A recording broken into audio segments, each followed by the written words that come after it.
Hello again, I'm Matthew Gore from thewetpen.com, and after spending a couple of weeks in Tokyo, we hopped on a bullet train one afternoon and headed south along the coast to Nagoya.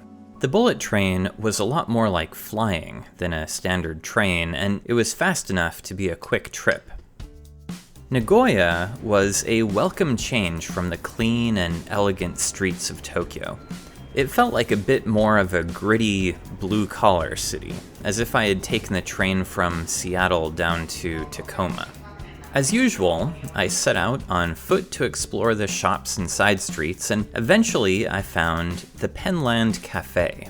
It was tucked away in a dark passageway of shops, and as far as I could tell, there was no cafe to be found there.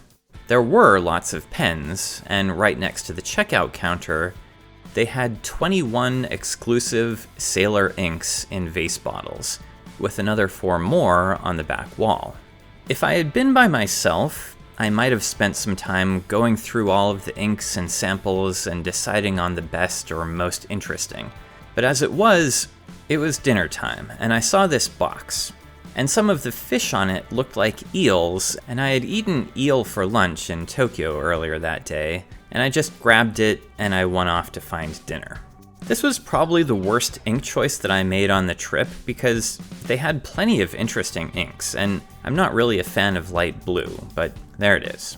Let's take a look at the ink itself. Again, I'm swatching on my coloring, on Rhodia, on Aerofol, which has a softer surface and a slightly warm tone, and Midori, which is ivory.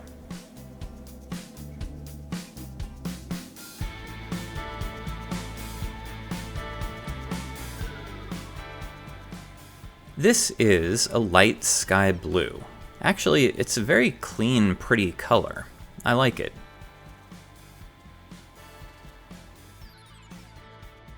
It dries down to be a bit darker than I thought it might be, though it is still a pretty light blue. There are no real differences between the 4 papers. As I say, it's pretty light, but it's not too hard to read. And there's a little bit of shading on this Cosmo Air Snow. My next couple of days were spent doing more typical touristy things, hiking between the villages on the Nakasendo Trail and exploring Nagoya Castle, which was impressive. But finally, before I left for Osaka, I went out in search of a pen shop called Sankodo. But as luck would have it, there was a sign on the building's shutters that read, "I'm sorry to say that I will be closed for a while," which is unfortunate, since that was really where I was planning to buy several inks. Now Google lists the shop as permanently closed. There was another Tsutaya bookstore out at the big mall in Nagoya, and since I'd had such good luck at the others, I thought I'd check it out. As always, the store design was awesome. There was a big stationery section upstairs, and a separate fountain pen section downstairs, which was pretty small. They had the fish notebooks, and had some good Midori 15th anniversary stuff, and the Midori inks. And they also had these sets of Sailor inks with a summer recreation theme that might be exclusive to Japan, but they weren't store exclusives. They also had this line of gemstone-themed inks that I had never seen before, but they turned out to be Chinese. So that was it. I'd bought 1 bottle of ink in Nagoya. And for that reason, this is probably a good time to mention that there were also a few internet-only shops in Japan that interested me. One of them is called Pen House, based in Osaka. They don't have a physical storefront, I soon discovered, but they do sell tons of exclusive inks under the Pent brand name, in the newer, rectangular Sailor bottles. I didn't buy any while I was in Japan since they will ship to the US, and I had limited luggage space. The other one that grabbed my attention was Mita-Sanshodo. They don't seem to sell anything on their own website now, but they do have a Rakuten web shop, and I ordered a couple of inks there. Some of you may have seen these bottles before, and these stunning cut glass bottles are why I couldn't pass up the inks. They have 2 lines of ink in these bottles. One is Hana, and my Hana ink is lilac.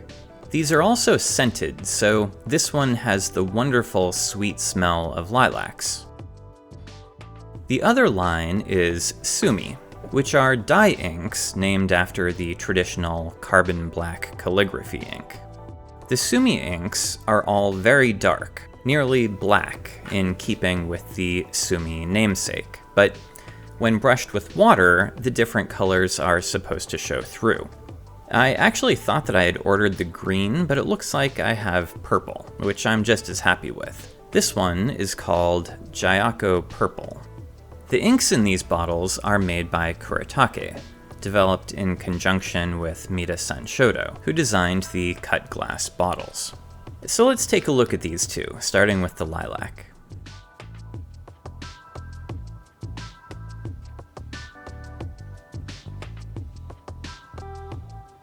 This ink is a little bit darker than I expected, which is nice. That'll make it more usable. And it's also a little bit more blue, which is not what I was expecting, but I do like it.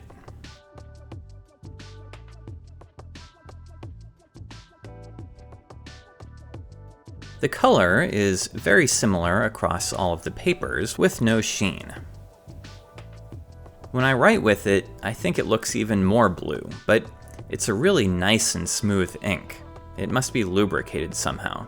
And there's a bit of shading on this Cosmo Air Snow. The fragrance really lingers when you write with it, which is sort of nice. Okay, and finally, here's the Gyako Purple from the Sumi line. I tried to swatch with less ink to try to get some of that color to show through, but even in the thinnest spots, it's pretty black.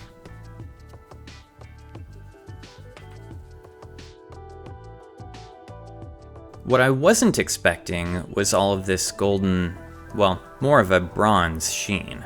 But I get it even on the Rhodia paper, which doesn't normally sheen at all. And on the Japanese papers, you really don't see anything except for the sheen.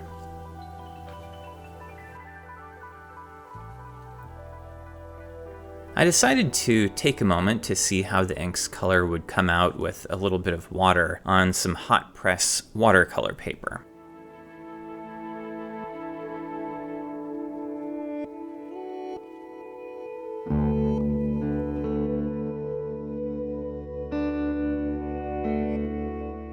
And of course, the purple really showed up in the watery areas, and it also didn't form any sheen there. When I write with the ink appears nearly black, but it gets a healthy amount of that bronze sheen, which looks really cool. This reminds me a lot of Dominant Industry Base Black, but writing with this ink feels really nice and smooth. So this is the second ink that I picked up in Japan that's basically black with sheen, and now they're both my favorite non-waterproof black inks. Well, after Nagoya, we moved on to Osaka, and Osaka had a lot more ink options, maybe too many. I will pick up there in the next video, so if you'd like to see that and you're not already subscribed, this is a good time to do it. And that's it. Stay safe out there, everyone, and I'll see you next time.